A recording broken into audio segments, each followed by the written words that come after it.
She's not a girl who misses much. Do-do-do-do-do-do. Oh yeah.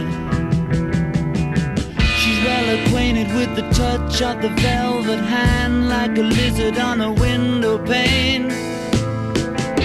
The man in the crowd with the multicolored mirrors on his hobnail boots, lying with his eyes while his hands are busy working.